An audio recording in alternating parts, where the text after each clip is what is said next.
샬롬 샬롬 샬롬 샬롬. 하나님 사랑합니다. 여러분 주 안에서 사랑합니다. 오늘 열왕기하 10장 말씀 다시 한번 살펴봅니다. 30절에서 31절이죠. 하나님의 선택을 이해하지 못한 예후는 어떻게 이해를 못했는지 한번 보죠. 30절입니다. 10장 앞쪽으로 돌아가서 10장 30절 말씀 보죠. 여호와께서 예후에게 이르시되 내가 나보기에 정직한 일을 행하되 잘 행하여 내 마음에 있는 대로 아합 집에 다 행하였은즉 내 자손이 이스라엘 왕위를 이어 4대를 지내리라 하시니라. 그러나 예후가 전심으로 이스라엘 하나님 야훼의 율법을 지켜 행하지 아니하며 여로보암이 이스라엘에게 범하게 한 그 죄를 떠나지 아니하였더라. 이렇게 말씀하고 있어요. 떠나지 아니하였더라. 코로나 팬데믹 한참 심했던 그런 몇 년 전에 알라바마에서 목회하시는 그런 목사님과 통화하다가 그 교회 한 성도님의 소천에 관한 이야기를 듣게 된 그런 내용입니다. 미국에 이민 와서 정말 밑바닥부터 열심히 일해서 자수성가하신 분으로 남이 보기에 부족함이 없을 정도로 부를 쌓아 60대에 접어들자 은퇴를 하고 여행을 다니며 남은 여생을 즐겨보려고 했던 분인데 코로나가 한참 심한 시기에 코로나에 감염되어 응급실에 들어가셨다고 그래요. 그만 2주 만에 생을 달리하게 되셨다고 합니다. 이제 겨우 60대 나이에 아주 건강한 분이 그렇게 유명을 달리했으니 안타까운 소식에 교회 많은 분들이 정말 큰 충격들을 받았다고 그래요. 시체에 있었던 일입니다. 장례식을 인도하고 교회 성도님들과 얘기를 나누던 목사님이 이 일에 대해서 이야기를 나누시면서 같은 일을 두고도 전혀 다른 관점과 생각의 차이를 갖게 된 성도님들에 관한 이야기를 들려주셨어요. 어떤 성도님은 안타까운 교회의 삶을 보면서 참 우리의 인생이라는 것이 언제 하나님께 가게 될지 모르는데 살아있는 동안 정말 하루하루 감사하고 하나님 열심히 섬기며 살아야겠다 이렇게 이야기를 하셨다고 그래요. 근데 다른 성도님은 세상에 저렇게 뼈 빠지게 일해서 돈 모아놓고 쓰지도 못하고 가면 얼마나 억울하냐며 그런 후회라도 남기지 않기 위해서라도 즐길 수 있을 때 마음껏 즐기고 좋은 것 있으면 다 누려야 죽더라도 후회가 없을 것 같다 이렇게 이야기를 하시더라는 거죠. 두 분의 말씀 속에 생각의 차이가 느껴지시니까 같은 일을 두고도 가치관의 차이에 따라 그 일을 바라보는 관점이나 삶의 방향이 전혀 다름을 보게 됩니다. 정작 하나님께서는 한 사람의 짧은 인생과 죽음을 통해 남은 사람들에게 어떤 깨달음을 주고 싶으셨을까요? 전자였을까요? 후자였을까요? 어떠한 일을 보더라도 우리가 하나님의 관점을 갖고 사느냐 아니면 하나님과 무관한 관점을 가지고 살아가느냐에 따라서 하나님께서 우리에게 원하시는 삶을 제대로 살아가고 있는지 그렇지 못한 채로 그대로 드러나는 것을 보여지게 됩니다. 하나님이 원하시는 삶을 온전하게 살아내야 되겠죠. 하나님의 뜻을 끝까지 깊게 깨달을 줄 아는 은혜가 저와 여러분에게 임하시기 바랍니다. 하나님의 뜻하시는 대로 살아가시는 저와 여러분들이 되시할 줄로 믿습니다. 본문의 주인공은 예후입니다. 역시 그런 관점으로 인해 하나님이 자신을 선택한 이유를 전혀 이해하지 못하고 살아갔던 사람 예후. 안타깝죠. 본문의 배경을 다시 한번 살펴봅니다. 악의 근원이 된 아합 왕가예요. 북이스라엘 역사상 가장 악랄하고 악독했던 왕을 꼽는다면 단연 7대 왕인 아합 왕을 꼽을 수가 있습니다. 엄밀히 말하면 그 이방인 아내였던 이세벨과 함께 두 부부가 동시에 악을 행하였던 것이죠. 아합은 오므리의 아들로 그의 선왕이었던 오므리는 쿠데타로 집권한 왕입니다. 그래서 오므리로부터 그의 아들들로 이어지는 왕가를 오므리 왕조다 이렇게 말하죠. 열왕기상 16장 30절과 33절의 기록을 보면 아합에 대해서 이렇게 기록해 있어요. 아합이 그의 이제는 모든 사람보다 야훼 보시기에 악을 행하여 그 이전에 모든 이스라엘 모든 왕보다 심히 이스라엘 하나님 야훼를 노하시게 하였더라 이렇게 증거되어 있습니다. 그의 악이라 하면 북이스라엘이 바알 숭배의 기초를 스스로 놓음으로 그도 스스로 우상 숭배자가 되었을 뿐만 아니라 왕빈 이세벨의 영향으로 수도 사마리아에 바알 제단을 쌓고 야훼 하나님께 제사를 올려드리던 단까지 헐어버리며 온 나라의 바알신을 공개적인 국교로 인정하게 된 것이죠. 이로 인해서 이스라엘 백성이 하나님 앞에 범죄하고 타락하게 하는 주범이 되었다라는 거예요. 아합이. 그뿐 아니라 나봇이라는 사람의 포도원을 탐하여 강제로 빼앗고자 그의 아내 이세벨은 나봇을 죽이는 패역한 일을 범하는 것을 기본이고, 자신을 규탄하고 회개하라고 외치는 하나님의 선지자들을 탄압하고 죽이는 일도 서슴지 않고 자행을 합니다. 그 이세벨은 왕 열왕기 기자의 총평대로 가히 아합과 이세벨은 역대 이스라엘 왕들 중에서 가장 악독하고 하나님 보시기에 악을 행했던 왕인 것이죠. 아합의 범죄는 실상 하나님의 말씀을 어긴 데서 출발을 합니다. 하나님께서는 이스라엘 민족에게 숱하게 하나님을 섬기지 않은 이방인과의 청원을 금하셨어요. 왕이라면 당연히 하나님의 말씀을 누구보다 순종하고 모범이 되어야 했는데 아합은 정치적 목적을 위해서 이방 여인은 이세벨과 결혼을 합니다. 이세벨은 예바알이라는 이방 민족 왕의 딸로, 예바알이라는 것은 바알과 함께한 자라는 의미를 갖고 있어요. 즉 이세벨은 바알 선봉자의 딸이자 그 자신도 바알 숭배자였던 것이죠. 아합은 정치적 목적으로 이세벨을 아내로 맞이했지만 결국 하나님께서 우려하신 대로 이 바알 숭배자였던 이세벨의 영향으로 아합은 자신을 비롯한 북이스라엘 전역의 바알과 아세라 같은 우상들이 공개적으로 판을 치게 되고, 온 백성은 바알과 같은 우상 숭배에 그만 물이 들어버리고 만 것이죠. 북이스라엘은 아합 이후에 그의 아들들에 의해 왕위가 이어지는데 이 지독한 우상과 범죄 역시 그 아들들에 의해 끊어지지 않고 계속 이어져 갑니다. 이 하나님께서는 아합의 왕과 오므리 왕조라고 하죠. 심판하실 것을 엘리야 선지자를 통해 이미 말씀하셨어요. 악의 근원이 존재하는 한 북이스라엘의 모든 민족의 죄악은 끊어질 수 없기 때문입니다. 야훼의 말씀이 내가 재앙을 내가 내려 너를 쓸어버리되 내게 속한 남자는 이스라엘 가운데 매인자나 노인자나 다 멸할 것이요. 열왕상 21장 21절입니다. 엘리야 선지자 이러한 심판의 경고를 듣자 아합은 잠시 하나님 앞에 매달리죠. 움찔했겠죠. 성경의 기록을 보니 옷을 찢고 금식하며 풀이 주고 주눅이 들어 다녔다 이렇게 기록되어 있어요. 열왕기상 21장 27절에 아합이 모든 말씀을 들을 때 그의 옷을 찢고 붉은 패로 몸을 동이고 금식하고 붉은 패에 누우며 또 풀이 주고 다니더라. 이래서 그때 그 나라를 그대로 하나님께서 긍휼히 여기셔서 두었었어요. 이 하나님께서 그에게 기회를 주시죠. 열왕기상 21장 29절에 보면 아합이 내 앞에서 겸비함을 내가 보느냐, 그가 내 앞에서 겸비함으로 내가 재앙을 저희 시대에는 내리지 아니하고 그의 아들의 시대에야 그의 집에 재앙을 내리리라 하셨더라 이렇게 말씀합니다. 아합이 정말 하나님 앞에 진실되게 회개했다면 그의 잘못을 뉘우치고 그의 아들들에게도 절대로 같은 죄악을 범하지 말라고 가르쳤을 거예요. 근데 결과가 그렇지 못했죠. 그의 뒤를 이어 왕이 된 아합의 아들 요람은 아버지의 죄악을 그대로 따라서 합니다.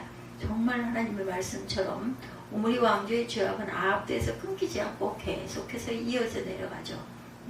그리하여 죄에 대해 단호하시고 거룩하신 하나님께서 이 죄의 근원을 뿌리 뽑고 끊어내셔야 했던 것입니다. 그래서 하나님의 의를 위한 도구로 예후라는 사람이 선택이 된 거예요. 그렇죠? 이러한 하나님의 심판의 도구로 사용된 사람이 바로 오늘 본문에 나온 주인공 예후입니다. 아합의 뒤를 이어 아들 요람이 왕으로 있을 때 그는 군대 사령관이었어요. 그는 선지자 엘리사에 의해 왕으로 기름 부음을 받은 결국 반란으로 오므리 왕조를 끊어내고 북이스라엘의 10번째 왕에 오르면서 예후 왕조의 시대가 열립니다. 예후는 왕에 오르자마자 선지자 엘리사의 예언대로 이세벨을 비롯한 아합 왕과 그의 사람들을 모두 진멸하고 멸합니다. 예후는 여기서 그치지 않고 바알의 추종자들을 유인해서 진멸하기도 하죠. 전국의 바알을 위한 큰 제사를 드리겠다고 공포하고 그 바알을 섬기는 모든 추종자들을 빠짐없이 불러 모으게 됩니다. 이는 사실 예후의 계책이었어요. 큰 제사를 드린다는 말에 전국에서 모여든 바알 우상 숭배자들이 모이자 군사를 시켜 모두 제거합니다.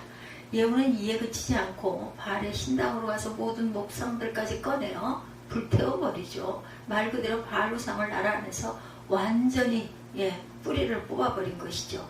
이런 하나님의 심판의 도구로 아합일과 북이스라엘의 바알 우상을 멸한 예후에게 하나님께서 오늘 본문의 말씀을 하시는 거예요. 열왕기하 10장 30절이죠.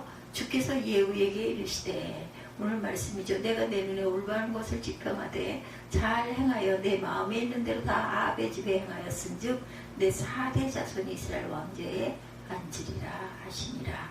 하나님께서 예후 왕에 이어서 그의 4대 자손이 북이스라엘 왕좌에 앉게 될 것이다, 이렇게 말씀하세요. 실제로 역사 가운데 예후 왕조는 총 5명의 왕이 왕좌에 앉습니다. 근데 하나님의 말씀을 한번 자세히 보면 하나님께서는 심판의 도구로 사용받은 예후에게 왜 4명까지만 이스라엘의 왕좌에 앉게 될 것이라고 하셨을까요? 어찌 보면 하나님의 마음을 속 시원하게 해드린 일이고 이스라엘의 골마 터진 우상 숭배 뿌리를 뽑은 것인데도 불구하고 그냥 얼핏 드는 생각으로 예후의 이러한 공적을 봐서는 4대가 아니라 앞으로 북이스라엘 왕조를 계속해서 후손에게 맡겨도 될 것 같았어요. 이에 예후에 대한 인물을 좀 더 알아볼 필요가 있습니다.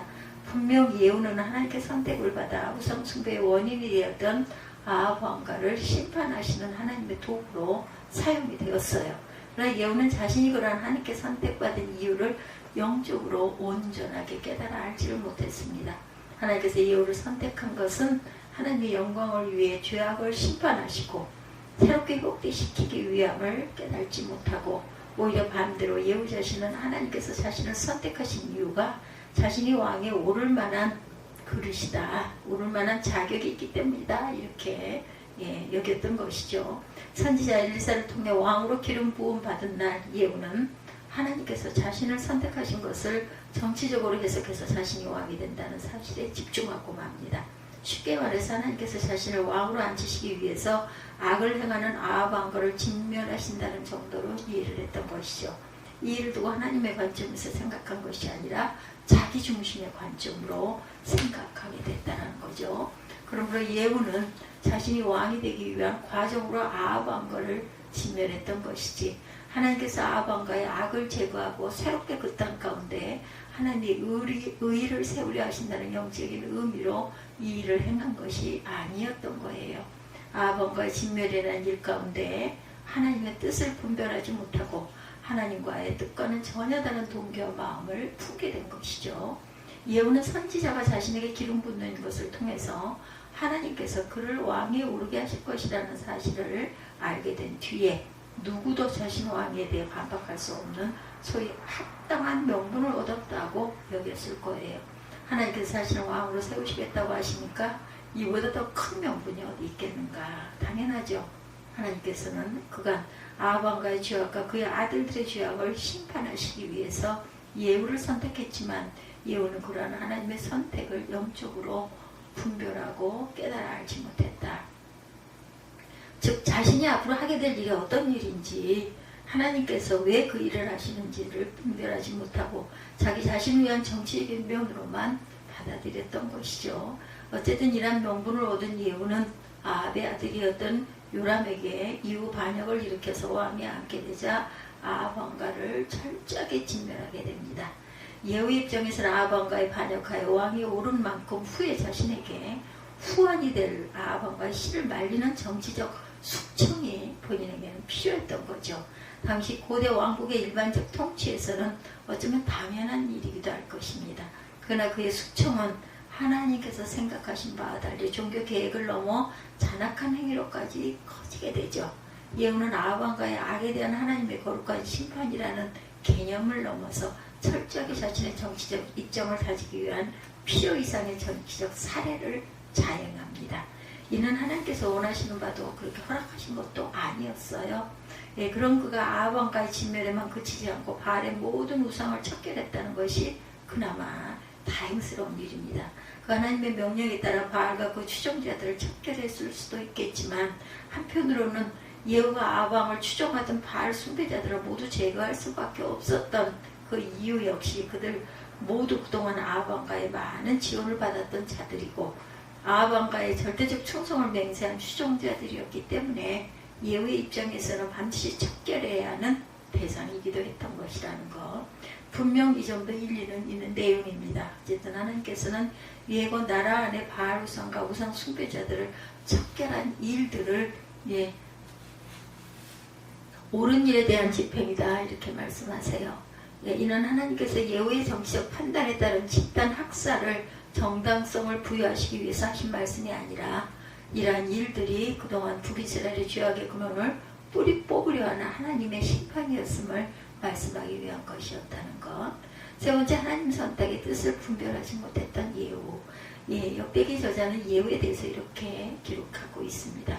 그러나 예후가 주의를 기울여 자기의 마음을 다해서 이스라엘의 하나님의 율법 안에 걸으려 하지 아니하였으니 그가 이스라엘로 하여금 죄를 짓게 한 여로보암의 죄들에서 떠나지 아니하였더라 이렇게 기록되어 있습니다. 여기서 여로보암의 죄란 뭐예요? 솔로몬 왕 이후 통일 이스라엘 왕국의 북과 남으로 그 나뉜 다음에 북쪽은 이스라엘의 10개 지파가 독립을 선언하고 여로보암이라는 사람을 초대왕으로 남과 북이 나뉘게 되죠. 그래서 북이스라엘이 됩니다. 하나님께서 여로보암에게 약속하셨어요. 열왕기상 11장 38절에 내가 만일 내가 명령한 모든 일에 순종하고 내 길로 행하며 내 눈에 합당한 일을 하면 내 종 다윗이 행한 같이 내 율례와 명령을 지키면 내가 너와 함께 있어 다윗을 위하여 세운 것 같이 너를 위하여 견고한 집을 세우고 이스라엘을 내게 주리라. 다윗에게 해주신 약속과 같이 다윗처럼 여로보암 역시 하나님의 법도를 잘 지키고 왕의 역할을 잘 감당하면 하나님께서 그의 왕조를 견고하게 해주시겠다라고 약속하신 거죠. 어찌 보면 북이스라엘 초대왕으로 하나님께 가장 큰 축복의 약속을 받은 것이나 다름이 없습니다. 그러나 그러한 하나님의 선택과 축복을 받고도 여로보암은 북이스라엘 거민들이 절기 때마다 북경을 넘어 남유다 예루살렘에 순례하는 것을 불안하게 생각을 하죠.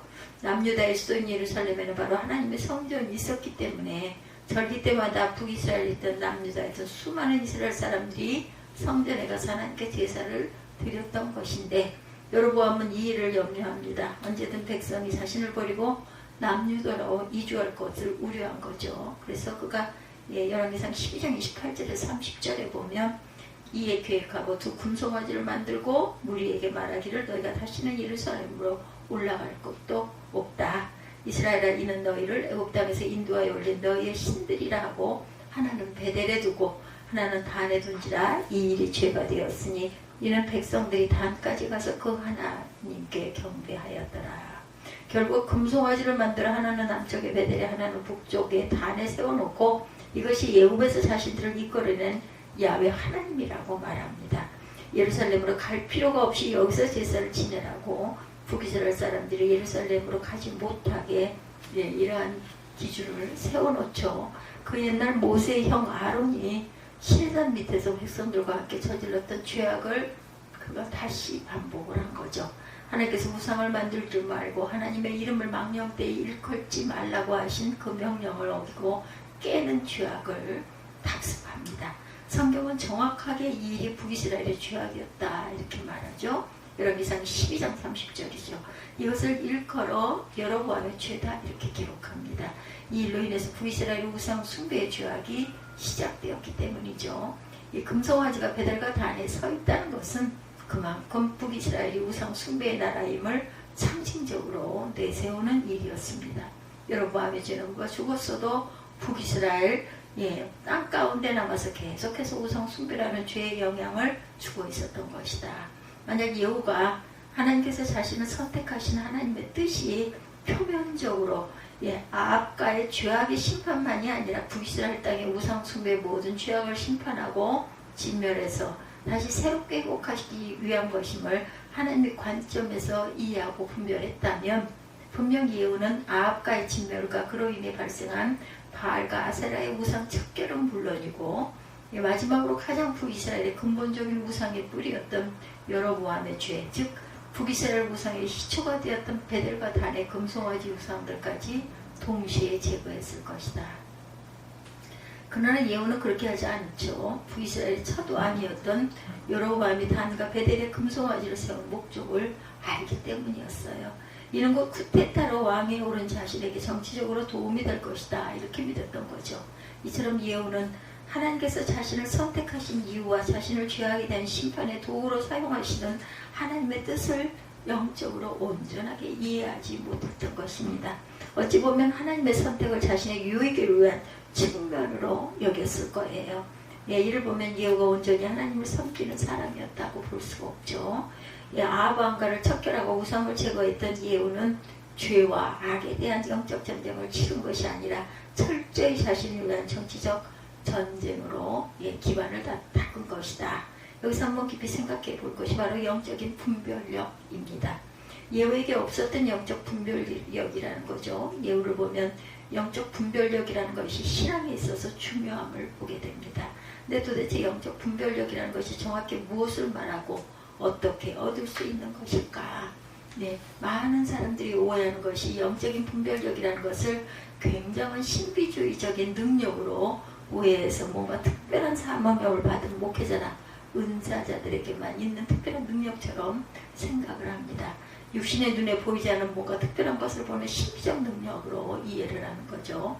이것은 영적인 분별력이라는 말을 완전히 잘못 이해하고 있는 것이다. 영적인 분별력이라는 것은요, 한마디로 하나님의 뜻에 비춰 바라보는 관점을 말합니다. 주어진 상황 혹은 내게 벌어지는 일들을 생각하고 판단할 때 성경에 기록된 하나님의 뜻, 성경에 기록된 하나님의 성품에 비추어 생각하고 판단해서 그 속에 담긴 하나님의 의도나 뜻을 하나님께 물어가며 분별하는 것이다. 이것이 영적인 분별력입니다. 그럼 이 영적인 분별력을 어떻게 얻게 되는 것일까? 요한복음 14장 26절에 보니 보혜사 곧 아버지께서 내 이름으로 보내실 성령 그가 너에게 모든 것을 가르치시고 내가 너에게 말한 모든 것을 생각나게 하리라 말씀하셨어요. 예수께서는 우리에게 보내주실 보혜사 성령님에 대해서 언급하시면서 성령께서 그리스도인의 마음에 내주하시면서 하시는 일들 중에 한 가지는 바로 하나님의 말씀을 떠오르게 하시고 깨닫게 하시는 일이다 라고 말씀하셨던 것이죠. 우리가 하나님의 말씀을 가까이 하고 그 말씀을 묵상하고 말씀을 따라 살려고 하면 우리 안에 내주하시는 성령께서 어떤 상황 가운데 말씀을 떠오르게 하시고 또 그 말씀을 따라 생각하고 판단하고 살아가게끔 도와주신다라는 것이죠. 그렇기 때문에 영적인 분별력은 어느 특별한 개인에게만 주어지는 은사나 능력이 아니라 하나님의 말씀을 깊이 묵상하고 말씀에 순종하는 사람들, 매 순간 성령께 의지하고 성령을 쫓아 살아가는 모든 사람에게 성령께서 주시는 삶의 관점이라는 것입니다. 선물이에요. 그러므로 성령 하나님께 간절히 간구하고 구해야 하겠다라는 것이죠. 잊지 마시기 바랍니다. 그러면 성령 하나님께서 우리의 자신의 생각을 내려놓게 하시고 하나님의 말씀에 따라 살아가는 힘과 지혜를 주시고 우리가 여러 방법으로 하나님의 뜻을 분별할 수 있도록 도와주신다라는 것. 성령의 도우심으로 영적인 분별력이 생기면 우리의 삶과 신앙이 어떻게 변할 것인가. 하나님께서 싫어하시는 것들에 대해 철저하게 멀어지게 하시고 또한 하나님께서 기뻐하시는 일의 마음과 생각과 행동을 옮기려고 합니다. 어떤 상황 가운데 있던 하나님의 약속을 떠올리고 기다릴 줄 알고 죄된 세상의 시대와 세대의 가치관과 풍조의 마음이 뺏기거나 타협하며 흔들리지 않게 되고 그러한 유혹이 있을 때마다 하나님을 의지하고 하나님의 말씀을 기준으로 바라볼 줄 알고 삶의 가치관과 기준을 세워서 판단하게 된다는 것. 이처럼 예후가 하나님께서 자신을 선택하신 이유를 영적으로 온전하게 분별하고 이해할 수 있었다면 분명 그는 아합 가문의 진멸의 이유가 자신을 왕에 앉히기 위한 것이 아닌 아합 가문으로 인해 시작된 우상 숭배에 근원을 뿌리 뽑고 더불어 그로 인해 만연한 바알과 아세라 우상 숭배뿐만 아니라 그 땅을 처음부터 우상 숭배로 만들었던 여로보암의 금송아지 신상까지 모조리 뿌리 뽑았을 거예요. 오랫동안 아합 왕가로 인해 우상 숭배로 물들었던 북이스라엘이 영적으로 회복할 기회를 하나님께서 주신 것이었고 예후 역시 거룩한 일을 통해서 하나님께 영광을 돌릴 수 있는 기회를 얻었는데 그만 자신의 영적 아둔함과 정치적 야욕 때문에 기회를 놓쳐버리고 만 것이다. 만약에 예후가 하나님의 본뜻을 잘 깨달은 영적 분별력을 가지고 하나님이 원하시는 개혁을 단행했다면 어땠을 것인가? 하나님께서는 분명 예후를 통해서 북이스라엘 왕조를 다윗의 왕조와 같이 견고하게 하셨을 것입니다. 오래전 여로보암에게 약속했던 것처럼 그런 여로보암도 예후도 하나님 자신이 선택하신 그 뜻을 분별하지 못했어요. 결국은 멸망이죠. 하나님의 관점에서 바라보지 못하고 오로지 자신의 입장에서 모든 일을 바라보다 보니 결국 그들 똑같이 범죄하게 된 것입니다. 그래서 열왕기서의 기자는 예후가 하나님의 영광을 위한 도구로 선택받고도 여로보암과 동일한 죄악에서 떠나지 못했다, 이렇게 기록이 됩니다. 하나님의 선택에는 분명 하나님의 선하신 뜻과 목적이 있다라는 것, 이러한 하나님의 선택의 이유를 잘 분별할 줄 아는 저와 여러분이 되시기 바랍니다. 우리 역시 마찬가지죠. 하나님께서 우리를 선택하신 데에는 하나님의 선하신 뜻과 목적이 있다는 것, 이것을 분별하십시다. 하나님께서 우리를 선택하신 것은 우리가 어떤 공로가 있어서도 아니고 미래에 있을 만한 공로 때문도 아니라는 것, 철저하게 하나님의 은혜의 선택이고 우리를 그리스도의 증인으로 세우시기 위해 부르셨다는 것을 잊지 마시기 바랍니다. 이것은 곧 우리가 이 땅에서 어떤 삶을 살아야 하는지를 깨닫게 하시죠. 삶의 목적과 삶의 방향이 무엇인지를 가르쳐 주십니다. 예수님의 말씀처럼 우리를 선택하시고 구원하신 것은 이 땅에서 하나님의 복음을 전하며 전파할 증인으로 살게 하시고자 먼저 부르셨다라는 거예요. 하나님께서 우리를 선택하시고 구원하시고 부르신 이유를 하나님의 관점에서 분별하지 못하고 예후처럼 그저 우리만 은혜 받고 우리만 잘 살게 하기 위한 선택하신 것이다, 우리 입장에서만 생각하다 보면 하나님께서 우리에게 품으신 뜻을 발견하지 못하고 하나님의 뜻과 상관없는 사람들처럼 살아갈 수밖에 없다는 것이죠. 결국 오늘 본문 속 예후가 착각하고 실패했던 그 길을 고스란히 걸어가게 된다라는 것. 여러분께서 여러분을 선택하신 이유가 우리에게 부탁하신 말씀을, 하나님의 말씀을 여러분 마음 안에 새기시기 바랍니다. 그것이 우리가 이 땅을 하나님의 부르심에 합당하게 살아가는 길입니다. 로마서 말씀은 우리에게 하나님의 선하시고 온전하신 뜻이 무엇인지 분별하라고 말씀하시죠. 예수님 우리에게 복음을 전파하고 증인의 삶, 제자의 삶을 살라고 말씀하셨어요. 이 세상을 살아가면서 하나님의 관점에서 모든 일을 바라보고 하나님의 뜻을 분별할 수 있는 지혜를 달라고 성령께 도움을 구하시기 바랍니다. 그러면 성령께서 말씀을 통해서 기억나게 하시고 듣게 하시고 행하게 하실 것입니다. 그런 삶의 태도와 영적인 분별력이 우리로 하여금 하나님의 자녀답게 이 땅에서 살아가게 하고 하나님께 영광을 올려드리는 삶을 살게 한다라는 것, 우리를 지켜주셔요. 성령께서 오늘 예후를 통해 들려주시는 이 하나님의 교훈과 가르침을 마음판에 새기고 살아가는 저와 여러분이 되시기를 주님의 이름으로 축복합니다.